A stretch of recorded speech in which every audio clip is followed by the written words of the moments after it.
grew up in Nampa, mountain home in Boise. He was drafted into the Army in 1967, served with the 9th Infantry Division in Vietnam in 1968 and 1969. Served as senior enlisted instructor for the Idaho National Guard at the Idaho Military Academy for 12 years.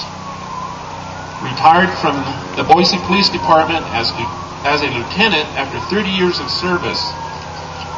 Served for 6 years with the Boise County Sheriff's Department as the Chief Deputy and as the Boise County Sheriff.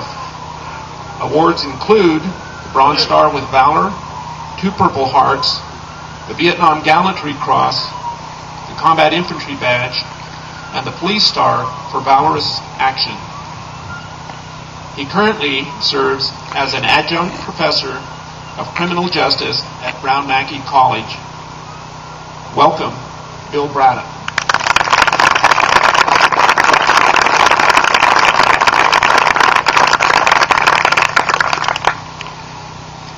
I appreciate the opportunity to be here. I was a little surprised when they asked me to speak, but I'm here to represent 3 distinct subcultures in our society. First, I'm here as a representative of the biker culture. I bought my first Harley when I was 17 years old. I used the money that I got working on my uncle's cattle ranches in northern Idaho and eastern Washington. Rode it home, and my parents told me it was time to sell it. They didn't like the idea of their 17-year-old son riding a Harley, but that was the first of many. I am currently a proud member of the Iron Warriors. We are a public safety motorcycle club. I'm the past president and the founding member of that club, and a number of our members are here. Our membership is made up of people who have served either in law enforcement, as firefighters, or as EMS personnel. Secondly, I'm here as a representative of the public safety profession, 30 years in law enforcement, actually 36 years in law enforcement. And finally, I'm here to represent those who either are serving or have served in the military. I think the reason that I was asked to speak today was because of my combat experience in Vietnam, in the jungles and in the swamps. Spent 11 months and 28 days there. They were, at least, I would say, interesting time in my life, and probably they give me the association in my heart that I have for Memorial Day. And so what I want to talk to you today about, just a little bit, and I'll keep this very brief, I want to talk to you just a little bit about the idea of keeping the spirit of Memorial Day alive. And one of the reasons I'll keep it brief is, as I came to the practices and then I talked to the people that are here, and I look at the crowd, I realize I truly am speaking to the choir. You all are the people who keep the spirit of Memorial Day alive every day. And I recognize that. So I'm probably not going to tell you something that you don't already have a pretty good idea of. But being a college professor and someone who teaches history, I found out a little bit about Memorial Day. Originally it was called Decorations Day, and it started at the end of the Civil War. At that time it was a time that families got together that had served on both sides of that great conflict.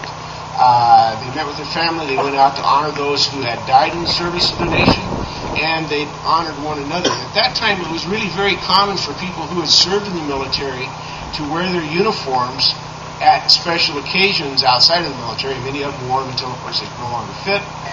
Someone cared enough to go out and get a new uniform made and kept on wearing them. But at that time, it was also really common for people in their daily lives to wear an emblem of some sort that commemorated their service to their country. That continued into somewhat modern-day practice, and for a long time, it was really common to see somebody wear a globe and anchor, a set of gold pilot's wings, maybe a combat infantryman's badge on their civilian clothes. There was a time in the 1960s when that seemed to change quite a bit. Seems that there was a time when those ribbons were somewhat replaced by ribbons commemorating gay pride, healthy hearts, protection of Mother Earth, other more possibly politically correct symbols. And during that time, there was also a myth that emerged that was kind of sold to us by Hollywood, that real men came home from combat and never talked about their experiences. They put their medals away in some place in a cabinet or maybe in a box in the attic to be found by their family, who would say, gee, we never knew that Dad or Grandpa was even in the military. I'm not sure why that myth gained as much acceptance as it did. Yes, there are things that happen to people in combat that they may not want to share, and I think all of us can probably identify someone with that. If you've ever been to a family picnic or some kind of a gathering where young women who have babies get together and they start talking about the experiences of going through carrying a child and childbirth and the experience of having a young baby, you may find that if you're a dad, if you're a husband, if you're a son, you're not particularly invited into those conversations. And the reason is there are things that they're talking about that even though you know about them, even though you're emotionally linked to them, even though you may have been there for the birth, you really didn't experience them. That's also true for people who have been through the roller coaster of living the life in combat. So there are things that may have happened to a soldier that they may not want to talk about. You may know a Marine that never actually mentions things that actually happened to them in combat. But our society today is changing again, and I oftentimes see the emblems of service now. I see them on people's pickup trucks and on their cars. I see it on the baseball caps that they wear. I see the young soldiers coming home from today's conflicts and proudly wearing the tattoos that commemorate the unit that they served with, the place that they served, the men and women that they lost in that service. Once again, I see America taking pride in the service, and I just want to commend those of you that have the courage to wear your emblems of service openly and be proud of it. That's a way of saying to one another, I served, I'm proud of my service, I'm proud of the military unit that I was in. And it's a way of saying to the people that are in service today, when you meet them in the airport, when you meet them in a restaurant, when they look up and they see that globe anchor or they see that combat infantryman's badge on your lapel, it's a way of saying to them, we identify with you, we recognize you, and we care about you. So I ask you all, help us in keeping the spirit of this very special day alive. Thank you very much.